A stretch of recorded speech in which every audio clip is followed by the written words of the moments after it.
தக்காளி செடியிலேருந்து தோட்டங்களில் பார்த்துருப்பீங்க. இது ஒரு ஓரமாக வாய்க்கால் ஓரத்தில் இருந்திருக்கு. அதை இப்போ நான் குப்பை ஓட்டு வரும்போது பார்த்தேன். இப்போ அதை நான் பறிக்கிறேன் பாரு. செடியில் இது ஒரு செடியில் இருக்குது. பிடுங்க பிடுங்க பிடுங்க தட்டில் போடுறோம்.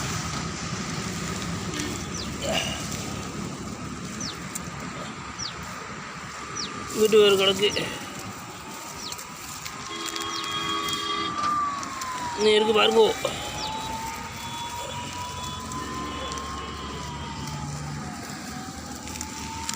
சரியான தக்காளி. எங்கே ஓடிடுச்சா?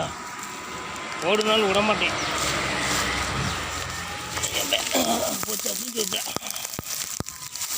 இந்த தக்காளி எடுக்கிற முடியும். பேண்டை கிழிஞ்சு போச்சு.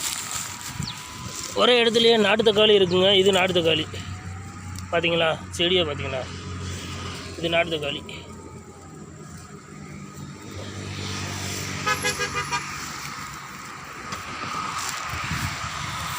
இன்னும் இருக்கு.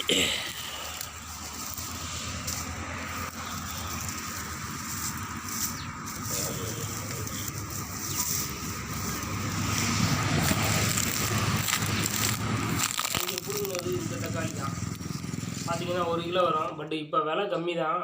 இருந்தாலும் நம்ம செடியிலேயே பிடுங்கி நம்ம டேஸ்ட்டு பார்க்குறது தனி சுகந்தானே. நம்ம இப்போ செடியிலே பழுத்தது. மற்றபடியே புகை போட்டோ கல் போட்டோ பவுட்ரு போட்டோ பழுக்க வைக்கல. இது பூரா செடியிலே பழுத்தது. உங்கள் முன்னாடியே பிடுங்கணும்ல, அந்த பழம் தான் இது. இது நாட்டு பழம். 2 ஒரே 1 கிலோ இருக்கும். ஒரே செடியில் கிடையாது, பக்கத்தில் இருந்த பழம். நாட்டு தக்காளி அவ்வளோ இப்போ நிறையா இல்லை. 3 தக்காளி நாட்டு தக்காளி. ஓகே, கடிச்சு சாப்பிட்டு பார்ப்போம் எவ்வளோ டேஸ்ட்டாக இருக்குங்களா. சாப்பிட்டு நீங்கள் தக்காளி சாப்பிடுவீங்களா?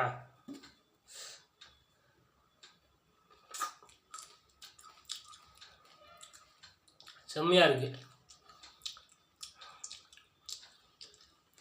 அது ஒரு டேஸ்ட்டு. செடியிலேயே பழுத்து பிடுங்கிறது ஒரு டேஸ்ட் தானே.